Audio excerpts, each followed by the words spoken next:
आपण ना गावभरच्या जागा वाटपाची चर्चा करत असतो. त्यात महायुतीमध्ये जे पेच निर्माण झाले त्यावरही बोलतो. पण महाविकास आघाडीत काय चाललंय हे सुद्धा पाहायला हवंय की. कारण मविया किंवा सो कॉल्ड इंडी आघाडीतल्या इंडी अलायन्स IN.I ते सगळं डॉटेड त्या आघाडीतल्या मुंबई MMR रिजनमधल्या लोकसभेच्या जागांवरच खऱ्या अर्थानं चुरस निर्माण झालेली आहे. त्यात उभाटा सेना आणि शरदचंद्र गट पवारांचा हो आपल्या मागे जी सहानुभूतीची लाट आहे असं सतत सांगत असतं आणि जागांची बंदरपाट त्यामुळे आपल्या आपसातच करून घेते. ज्या ज्या हव्यात त्या जागा हे लोक हडप करू लागले आणि त्यामुळेच काँग्रेसमध्ये मागच्या 5 वर्षापासून जे दबा धरून बसलेले वाघ आहेत ते आता सगळा जागा वाटपाचा खेळ पाहून हतबल तर झालेतच, पण त्यातले काही खवळूनही उठलेले दिसत आहेत. मुंबईतल्या एका जागेवर असाच क्लेम लावून बसलेल्या काँग्रेस नेत्यानं म्हणजे माजी खासदार संजय निरुपम यांनी आज या तकलादू इंडी आघाडीची लक्तरं तर वेचीवर मांडलीच, पण सोबत उभाटा सेनेच्या सहानुभूतीच्या हाईपला उगाच बळी पडू नका, हा निव्वळ फुगा आहे असं सांगत स्वतःच्या काँग्रेस पक्षाची सध्याची नेमकी काय अवस्था आहे हे सुद्धा टोकदार शब्दात मांडले. त्यांनी आज एक पत्रकार परिषद घेतली आणि सगळंच बाहेर काढलं. उभाटा सेना हा फुसगा बार आहे, तर काँग्रेसला त्यांच्या दैदिप्यमान भूतकाळाचा विसर पडलेला आहे. तळागाळातल्या स्थापित नेतृत्वाची किंवा कार्यकर्त्यांची काळजी आता पक्षश्रेष्ठींना उरलेली दिसत नाही, असा स्पष्ट आरोप करत संजय निरुपम यांनी काँग्रेस सोडण्याचे संकेतच जारी केलेले आहेत. त्यांच्या पत्रकार परिषदेकडे वळणारच आहोत आपण, तेव्हा कुठेही जाऊ नका आणि पाहत राहा आपलं आवडतं यूट्यूब चॅनल आकार DG9.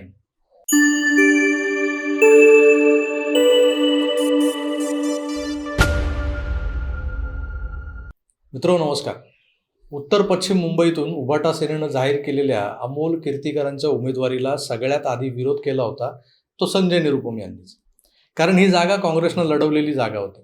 इथं शिंदेच्या सेनेकडून उमेदवार गजानन कीर्तीकर असतील असं गृहीत धरून उभाटांनी कुटील डाव टाकत घराघरात वाद कसे लावायचे आणि हे वाद लावून देण्याचं काम केलं. त्यानंतर रामदासभाई कदमही चौताळले होते. त्यांच्या मुलाला सिद्धेश कदमला त्यांना इथून लॉन्च करण्याचा विचार होता. अमोल आणि गजाभाऊ असा जर पिता पुत्रांमध्ये सामना झाला तर त्यात एकनाथ शिंदेच्या सेनेचं नुकसान गृहीतच धरलं जात होतं. अमोल लढतोय म्हटल्यावर गजाभाऊ हाफ हार्टेडली लढणार, मनापासून लढणार नाहीत, आतून त्याला जिंकायला मदत करणार अशा चर्चा सुरू झाल्या. कारण अमोल कीर्तीकर याला राजकारणात सेट करण्यासाठी गेली 2 दशकं गजाभाऊ धडपडत आहेत. आता 42-43 वर्ष वय असणारा हा युवा सेनेचा पदाधिकारी अद्याप युवा आहे का आणि अद्याप राजकारणात स्थिर स्थावर झालेला का नाही आहे, किंबहुना झाला नाही हे दुर्दैव आहे. कारण अमोल कीर्तीकर हे एक शांत संयमी आणि धोरणी नेतृत्व आहे. त्याचबरोबर अलीकडे बऱ्यापैकी जनसंपर्क वाढवत लोकांमध्ये रमणारा नेता अशी प्रतिमा बनलेला एक यशस्वी तरुण नेता 42-43 वर्षांचा. पण झाले काय, कोविड काळातल्या अनेक घोटाळ्यांपैकी खिचडी घोटाळ्यातला वाटा अमोल कीर्तीकर यांनाही मिळालाय असं जेव्हा उघड झालं आणि त्यानंतर विरोधकांना एक आयता मुद्दा सापडला आणि तो मुद्दा निवडणुकीत जोरदारपणे वापरला जाणार हे नक्की आहे.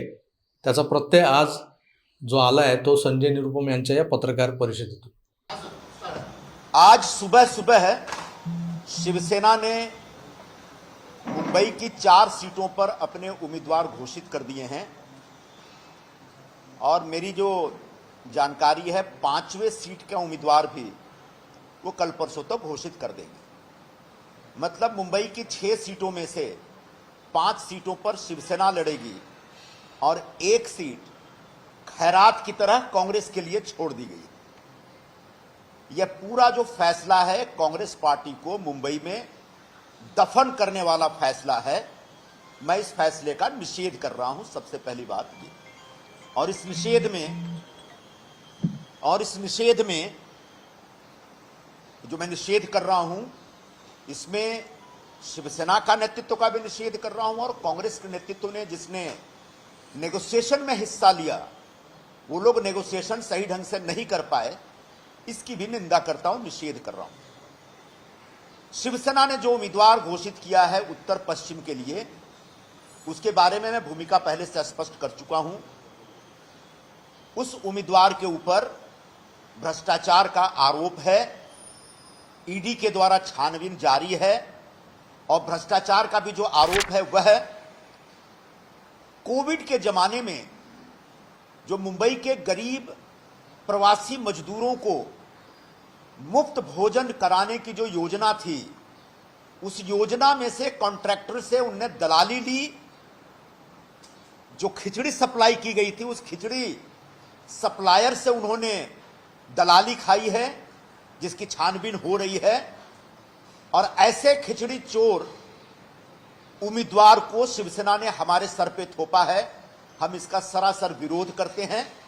कम से कम मैं ऐसे खिचड़ी चोर उम्मीदवार के लिए काम नहीं करूंगा, ये मैं आज घोषणा कर रहा हूं।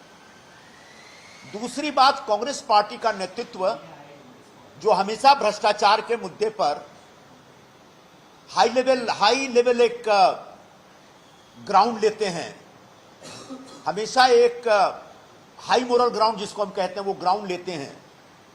क्या इस नेतृत्व को यह नहीं दिखा कि हमारे क्षेत्र में जो उम्मीदवार पेश कर रही है शिवसेना, उस पर भ्रष्टाचार के आरोप हैं?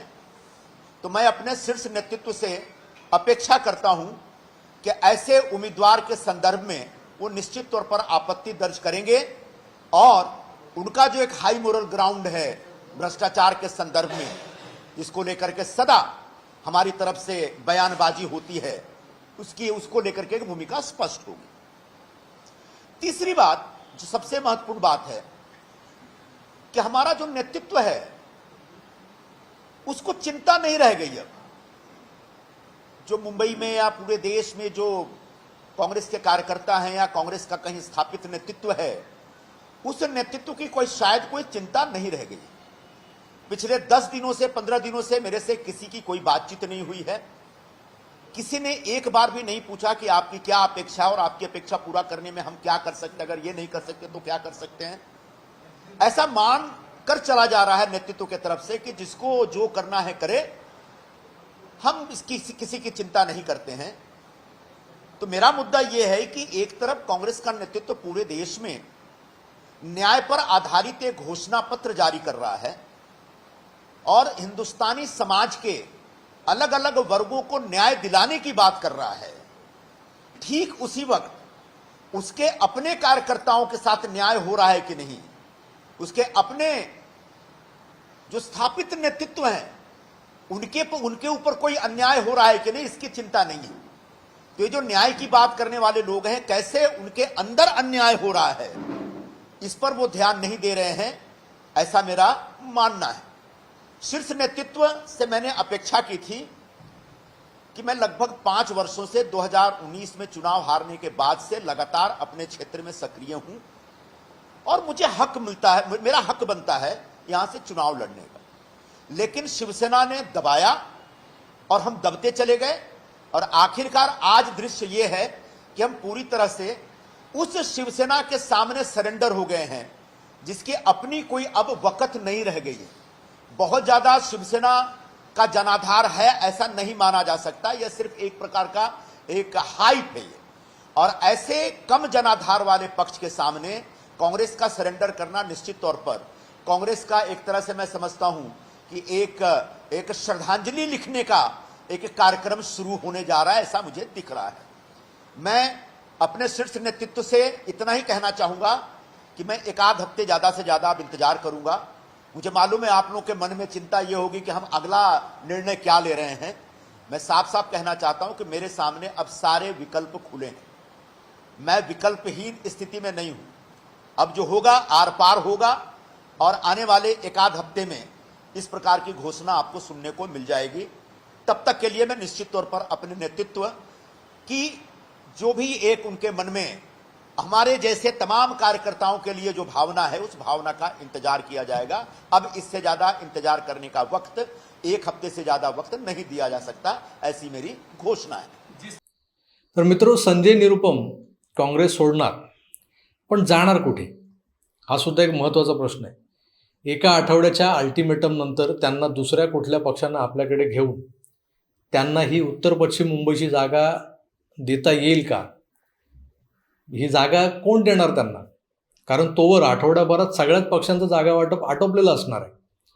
निरुपम शिंदेंच्या सेनेत येणार अशी आवई मागे उठवली गेली होती, पण त्या आवईला काउंटर करत सिनेस्टार गोविंदा, आपला गोविंदा आहुजा वर्षावर पोहोचला आणि बहुधा तोच अमोल कीर्तिकर यांच्या विरोधातला शिवसेनेचा उमेदवार असेल अशा अटकळी आता बांधल्या जात आहेत। तेव्हा पाहूया, सेनेची यादी उद्या जाहीर होणार आहे। पण निरुपम यांना राजीनामा द्यायला अजून आठवडाभराचा अवकाश आहे. मुंबईतली ही जागासुद्धा सामान्यांच्या उत्कंठतेला एका रंजक वळणावर घेऊन आलेली आहे. कारण आधी कसं होतं की बाप लेकांमध्येच सामना रंगणार असं बोललं जात होतं. आता ती जी उत्कंठता आहे ना ती अजून ताणली जाणार की उद्या दुपारी या रंजकतेचा दी एंड होणार हे पाहणंही एका अर्थानं रंजकच म्हणावं लागेल. चला उद्या दुपारच्या महायुतीच्या संयुक्त घोषणेची वाट पाहूयात आणि तुर्तास इथेच थांबूयात.